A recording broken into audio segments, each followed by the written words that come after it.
Take a foot of compacted dirt and stack it into a wall. That wall will heat your home through winter and cool it through summer. No electricity, no monthly bill, for almost nothing to build. This is free.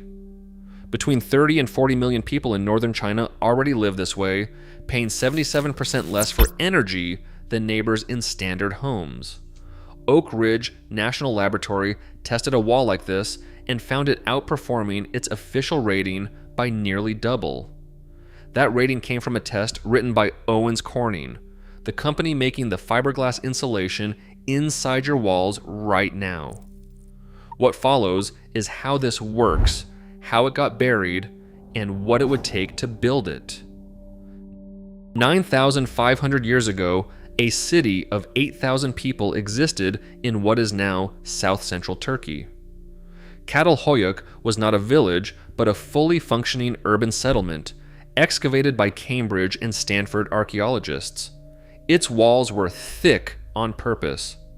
External temperature data shows day to night swings exceeding 40 degrees Fahrenheit.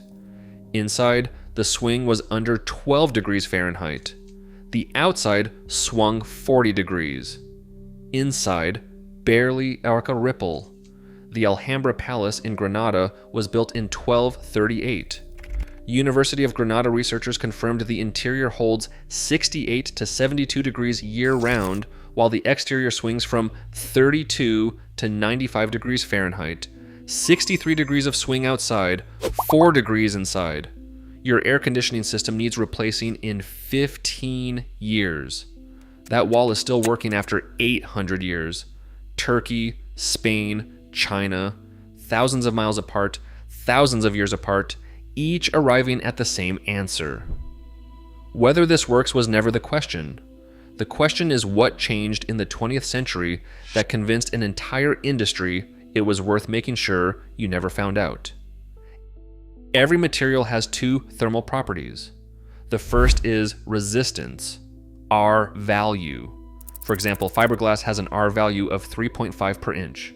Rammed earth has an R value of 0.6 per inch. On that number alone, fiberglass wins by nearly 6 to 1. But R value cannot measure how much heat a material stores. 1 cubic foot of fiberglass weighs half a pound. 1 cubic foot of rammed earth weighs 140 pounds. The heat capacity per pound is similar, but with 280 times the mass, a rammed earth wall stores 280 times the thermal energy. That mass creates thermal lag. Afternoon sun hitting a 12-inch adobe wall does not pass through immediately. It works inward, inch by inch. 8 to 10 hours later, it reaches the interior around midnight when the outside has already dropped 30 degrees and the wall radiates stored warmth back into the cool night air. The heat never arrives inside when it causes damage. Engineers call it the flywheel effect.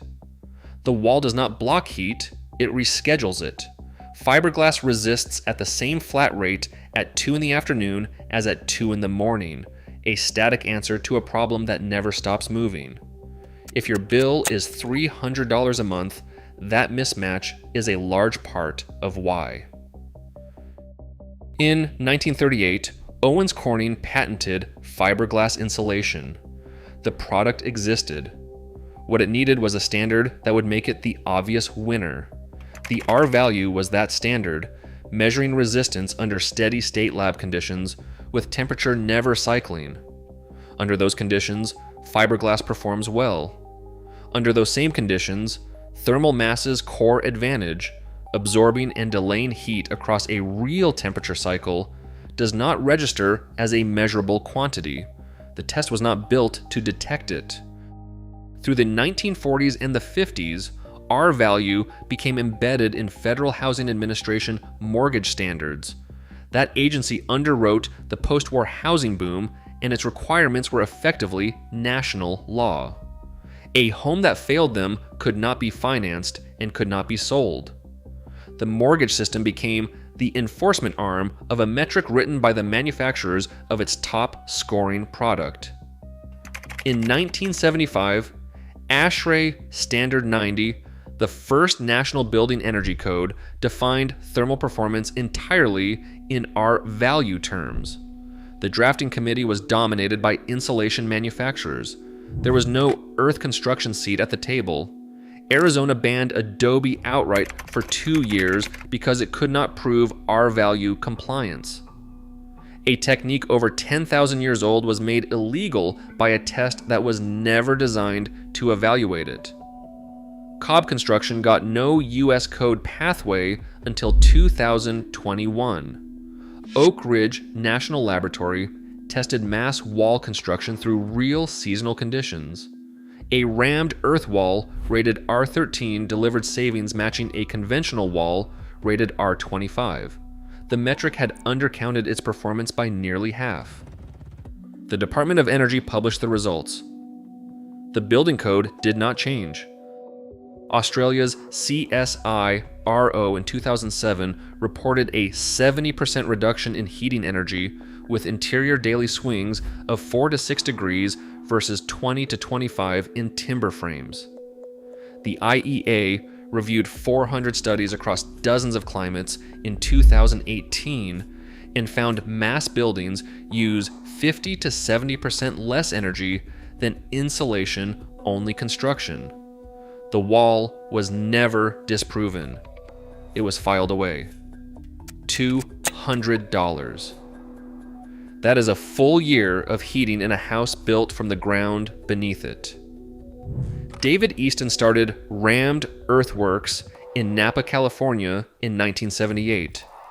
A February morning, 41 degrees outside.